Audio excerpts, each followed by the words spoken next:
Bacterial সেলের size নিয়ে আমরা এবার আলোচনা করব। তো সাইজ কি হয়, তো এইখানে আমরা প্রথমে একটা সাইজ রেঞ্জ দেওয়া হয়েছে, এখানে একটা সাইজ রেঞ্জ দেওয়া হয়েছে।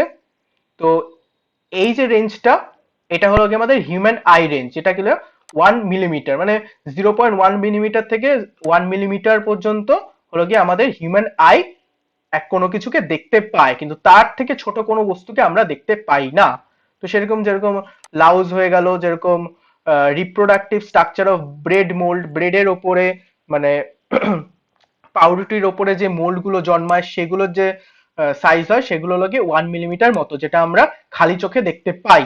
ঠিক আছে, এইবার যেগুলো নাকি এর থেকে ছোট হয়ে গেল, যেরকম 100 মাইক্রোমিটার থেকে 1 মাইক্রোমিটারের মধ্যে যে রেঞ্জটা, সেই রেঞ্জটাকে আমরা খালি চোখে দেখতে পাই না। এর জন্য আমাদের কি দরকার, এর জন্য আমাদের লাইট মাইক্রোস্কোপের দরকার।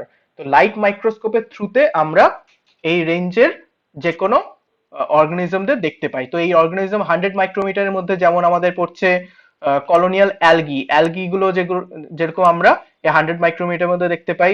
আবার 10 মাইক্রোমিটারের মধ্যে আমরা red blood cell, white blood cell, amoeba এদেরকে দেখতে পাই।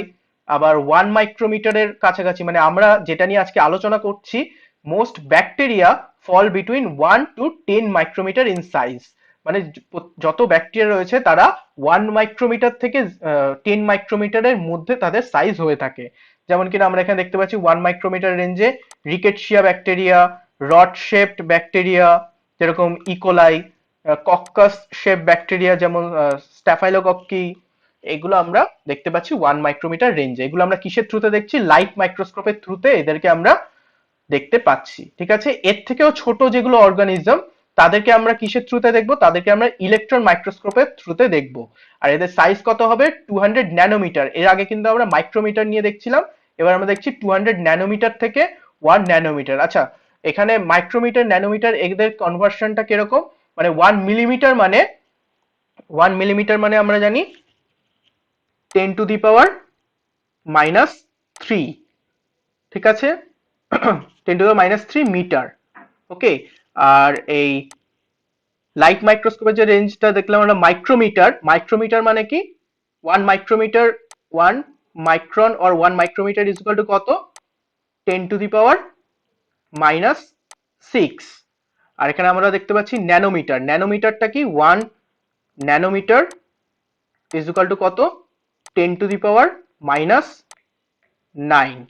ঠিক আছে, তো এই 3 করে কমতে থাকছে। ঠিক আছে, এটা আমরা এইভাবে মনে রাখতে পারি যে 1 মিলিমিটার মানে 10⁻⁻3, তার সাথে যদি আরো -3 কমে তাহলে সেটা হয়ে যাবে মাইক্রোমিটার, তার থেকেও যদি আরো -3 কমে মানে সাইজটা আরো কমতে থাকে তাহলে সেটা হয়ে যাবে ন্যানোমিটার।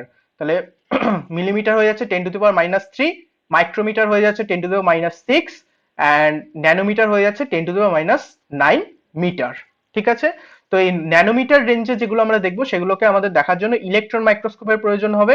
এই ইলেকট্রন মাইক্রোস্কোপের থ্রুতে আমরা দেখবো কি কি দেখতে পাই আমরা, ইলেকট্রন মাইক্রোস্কোপের থ্রুতে আমরা দেখবো যেসব ভাইরাস গুলো, এক ধরনের ব্যাকটেরিয়া দেখা যায় সেটা হলো মাইকোপ্লাজমা ব্যাকটেরিয়া, যাদের কোনো সেল ওয়াল থাকে না, সেই ব্যাকটেরিয়াকে আমরা দেখবো, তাদের রেঞ্জটা 200 ন্যানোমিটারের কাছাকাছি হয়ে থাকে।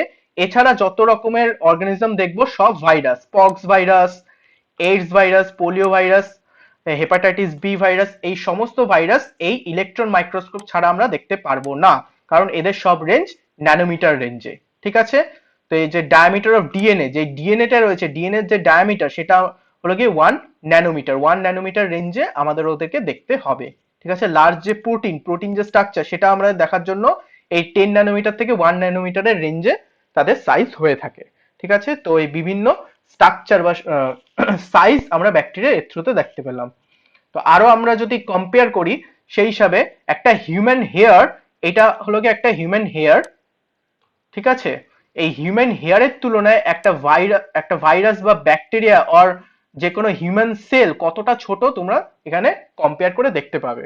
তো এই পোর্শনটাকে যদি আমরা 2000x জুম করি তাহলে যেটা দেখা যাচ্ছে সেটা হলো গিয়ে এই যে বড় এটা দেখা যাচ্ছে, এইটা হলো গিয়ে রেগউইড পোলেন, এটা এক ধরনের অ্যালার্জেন। ঠিক আছে, এছাড়াও লিম্ফোসাইট দেখতে পাচ্ছি, মানে হোয়াইট ব্লাড সেল, ঠিক আছে, বা টি সেল, বি সেল, যেগুলো হোয়াইট ব্লাড সেল হয়, যেগুলো প্রোটেকশনে সাহায্য করে, সেটা হলো লিম্ফোসাইট, এই সাইজের হয়। এটা হলো রেড ব্লাড সেল, ঠিক আছে, এটা হলো ইস্টের সেল।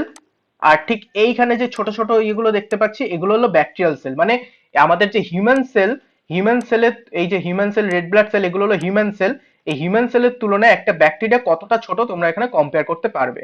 তো এই পোর্শনটাকে যদি আমরা আবার জুম করি, জুম করার পর আমরা এখানে দেখতে পাবো 20,000 x এ আমরা যদি জুম করি, তাহলে আমরা দেখতে পাবো এই যে এটা হলো কি ইকোলি স্ট্রাকচার, প্রায় 2 মাইক্রোমিটারের মতো সাইজ তাদের হয়। এখানে আমরা ইকোলাই স্ট্রাকচার দেখলাম, এটা হলো একটা ব্যাকটেরিয়া। এখানে আরো ইবোলা ভাইরাস, আরো ছোট, মানে ভাইরাস স্ট্রাকচার মানে আরো ন্যানোমিটারে চলে যাচ্ছে, মানে তারা আরো ছোট স্ট্রাকচার হবে। এখানে আমরা আরেকটা ব্যাকটেরিয়া দেখতে পাচ্ছি, স্ট্যাফাইলোকক্কাস ভাইরাস, স্ট্যাফাইলোকক্কাস ব্যাকটেরিয়া, যেটা কিনা 1 মাইক্রোমিটার মতো রেঞ্জ হয় তাদের। এখানে রাইনো ভাইরাস দেখা যাচ্ছে অনেক ছোট, আরো ছোট ন্যানোমিটার রেঞ্জে। তো এইভাবে আমরা কম্পেয়ার করে দেখতে পারি যে একটা ব্যাকটেরিয়া বা একটা ভাইরাস আমাদের হিউম্যান সেল আর হিউম্যান হেয়ারের তুলনায় কতখানি ছোট হয়ে থাকে এরা, ঠিক আছে। তো আমরা নেক্সট যেটা দেখবো সেটা হলো গিয়ে শেপ অফ